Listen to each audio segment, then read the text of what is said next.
ይዞታል ሰረገላ ትምጣይኔ ገላ እናት አባት ሰምቶት ቀን ተቆርጦ አባወራነት ተረጋግጦ አጎት አክስቶችሽ ተሰብስበው መልሳቸውን ነግረውኝ አስበው እሺ ያሉን ጊዜ ተደስቼ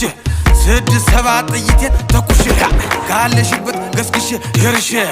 እጅ መንሻ ጥሎሽ አቅርብና የእናትሽንም ጉልበት እስምና ተነጩ ፈረሴ ላይ ጭኜ እስክስቴን የቆንጆ በጎጆ እስክስቴን አበባ ድግስ ነው ድግስ ጨዋታ እስክስታ ነው ድግስ ነው ድግስ ነው ዛሬ ፋሲካ ነው ድግስ ነው ድግስ ነው ጨዋታ እስክስታ ነው ድግስ ነው ድግስ ዛሬ ፋሲካ ነው ጨዋታ እስክስታ ነው